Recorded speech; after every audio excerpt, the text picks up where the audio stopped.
Chapitre 42. Alors qu'ils s'apprêtaient à rejoindre les deux enfants, ils virent une magie se déchaîner sur la bulle. Des éclairs la frappèrent, puis une pluie de boules de feu et de missiles magiques. « C'est l'archange !» dit le prof en montrant une créature en vol stationnaire au-dessus de la sphère de protection de Sélène. Ainsi, l'archange lui-même intervenait. Il lâchait quelques-uns de ses puissants pouvoirs sur Sélène et Lupin, mais cela n'avait aucun effet. Sélène-chan résiste. Ah, le bâtard! Il éjacule toute sa magie sur la gamine. Il est vachement balèze en fait, ce gros fils de pute. Et encore, je ressens toute l'étendue de sa force. Ce n'est rien par rapport à ce qu'il est capable de faire, dit Stena.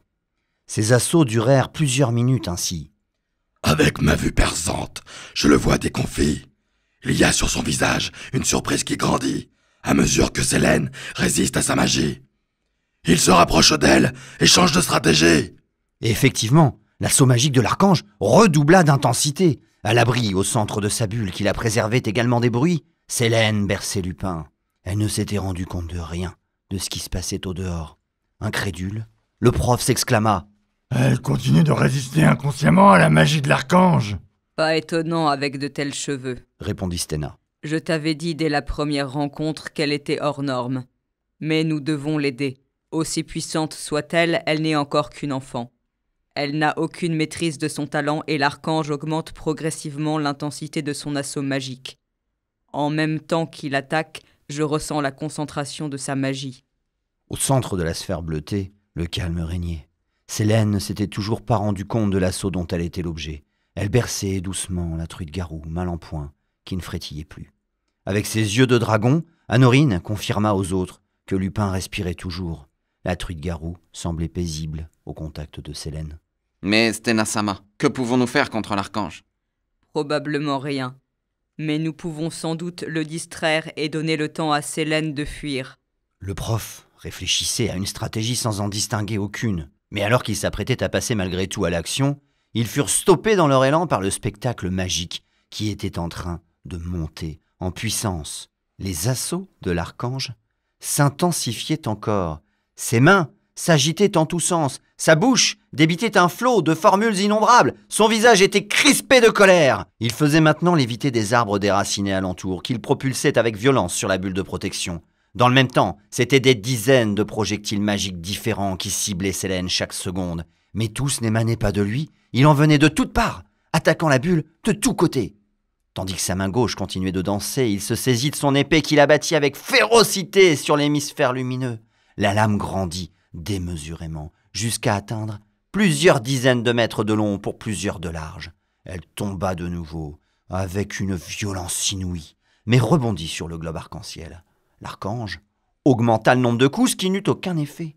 Alors, il se démultiplia. Il devint 15 versions de lui-même, 15 archanges qui frappaient tous de la même manière et avec la même intensité qu'il l'avait fait seul précédemment. C'est incroyable, dit Gunshi. On dirait qu'il se donne à fond. C'est encore loin d'être le cas pourtant, dit Stena. Je l'ai déjà vu affronter le magistère, et c'était sans commune mesure. Toutefois, je ne sais combien de temps Sélène pourra... Sous cet assaut, la bulle de protection de Sélène commença à régresser. Puis sa paroi vira au bleuté et se mit à miroiter. À cet instant précis, quelque chose d'incompréhensible se produisit. Une pierre énorme, pesant au bas mot 200 livres, se matérialisa, plusieurs dizaines de pieds au-dessus de la tête de l'archange d'origine, et tomba sur lui, l'assommant net et faisant disparaître instantanément ses copies magiques. Ce dernier lâcha son épée, qui reprit une dimension normale, et chuta. Sélène sembla s'évanouir. L'archange s'écrasa sur le dôme de protection de Sélène, qui éclata sous l'impact. « Chiotte! La merdeuse a épuisé ses forces !» « On dirait que l'archange est KO !» dit le prof. « Anorine, tu confirmes ?» « Oui, il ne bouge plus. » Il n'est pas mort, juste assommé. Sélène est vulnérable. Vite, nous devons y aller, dit Stena.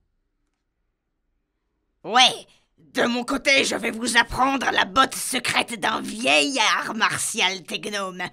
Savater l'autre purge pendant qu'il est à terre !» Des trompettes et des cris de guerre rageurs couvrirent la fin de sa phrase. Ils n'étaient pas les seuls à venir à la rescousse d'un des leurs. Dans le camp opposé, la même scène avait été observée. Plusieurs régiments de l'Élysée se mettaient en branle pour secourir leur maître. Honorine se hâta de décoller. Bien que plus éloigné, il serait sans doute le premier sur place si les dépressions créées par les précédents incendies ne le gênaient pas pour voler. Une course contre la montre était engagée, d'autant plus que l'archange pouvait se réveiller à tout instant. Oh merde, vite, panique. Chapitre 42 première. Brable, son voyage... Merde. Oh, j'étais lancé là, alors. Je savais pas où j'allais atterrir. Même l'archange est déçu.